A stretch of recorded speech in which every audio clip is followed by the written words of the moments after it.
La matinale Grand Lille TV avec Adrien Lanois. 7h15 en direct sur Grand Lille TV ce matin, nous sommes le mardi 8 mars. Ravi d'être en votre compagnie, très bon réveil à toutes et à tous. Bon appétit également si vous prenez votre petit déjeuner. Et bon courage si vous partez travailler. Voici toute l'actualité du Grand Lille, l'info qui avance avec vous en images en 7 minutes.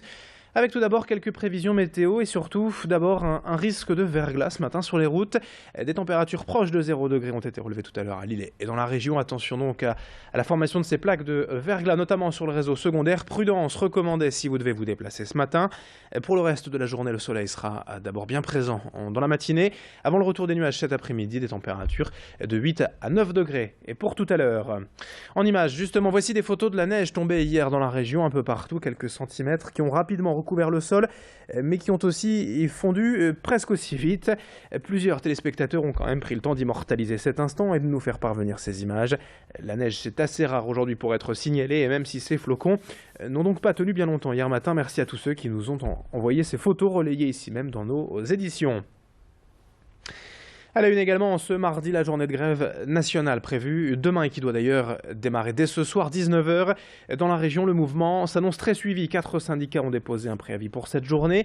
On annonce seulement un TER sur 10 en circulation demain avec des autocars de remplacement, un TGV sur 3 et tous les TER, GV et les intercités supprimés. Et pas de problème ou presque. Situation quasi normale pour les Thalys et les Eurostars demain.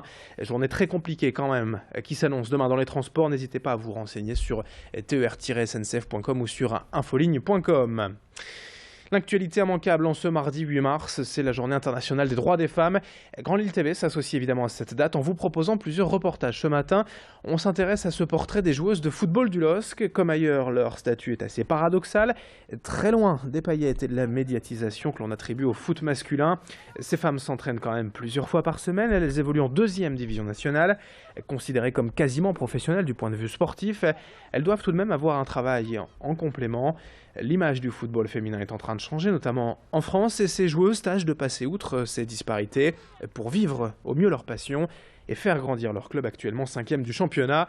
Xavier Silly a rencontré ces athlètes pour évoquer leur situation aujourd'hui et la médiatisation de leur sport. Le football, c'est un sport mixte, donc on voit l'équipe de France évoluer féminine dans l'équipe A.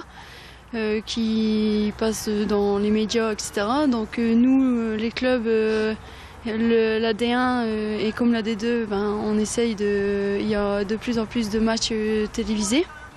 Donc ça nous permet de développer le football féminin. Et on sait très bien que même des fois on fait des matchs contre des garçons et c'est toujours intéressant de voir le niveau des équipes féminines. Hier à Paris, environ 450 Calaisiens sont allés défiler pour alerter l'État sur les difficultés du Calaisis face à la crise migratoire.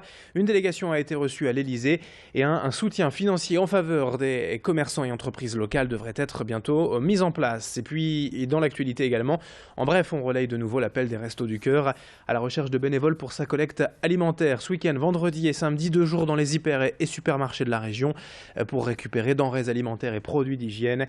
0320 26 47 01 si vous souhaitez aider l'association, je répète 0320 26 47 01. Allez, dans le reste de cette édition, une promesse du conseil départemental. La fibre internet dans tout le département du Nord, c'est pour 2020. Cette annonce est de Luc Monet, maire de Templevé en charge du dossier. Et voilà donc une échéance importante dans le territoire et surtout un investissement de près d'1 milliard d'euros d'ici là. Luc Monet a rencontré récemment Emmanuel Macron, ministre de l'économie, pour s'assurer du soutien de l'État dans ce projet. 180 millions d'euros d'aide sont attendus, avec un objectif de taille, unifier le département et tous les secteurs pour offrir le haut débit à tout le monde et permettre notamment aux entreprises d'aller s'implanter partout et pas seulement là où les connexions Internet existent. Désenclaver certains territoires, c'est l'objectif du conseil départemental. Explication au micro de Céline Huret. Le département du Nord est plutôt privilégié en matière de non-couverture. Il faut savoir qu'effectivement le département du Nord est plutôt bien couvert en matière de téléphonie mobile. Il y a juste une seule commune dans le département du Nord, qui est la commune d'Estrudes dans l'Avesnois, qui, elle, n'est pas bien couverte et qui sera donc éligible au titre des décisions prises par le gouvernement pour venir en aide à ces communes afin de résorber cette zone blanche. On est dans le cadre de la France très haut débit et c'est un enjeu majeur pour le territoire et pour notre pays de pouvoir se développer en matière de téléphonie mobile, en matière de fibre optique également. Et puis en sport, l'événement du jour, c'est donc le quart de finale à aller de l'Eurocup pour le SBV à Lille Métropole. Ce soir à domicile, les Villeneuvoises accueillent les Slovaques de Košice. Les deux équipes se sont déjà affrontées lors des matchs de poule de l'Euroleague avec une victoire de 30 points des joueuses slovaques. N'oublions pas toutefois que les nordistes sont tenantes du titre de cette Eurocup et elles ont à cœur ce soir de rebondir, de montrer leur force et de prouver qu'elles méritent leur surnom de guerrières.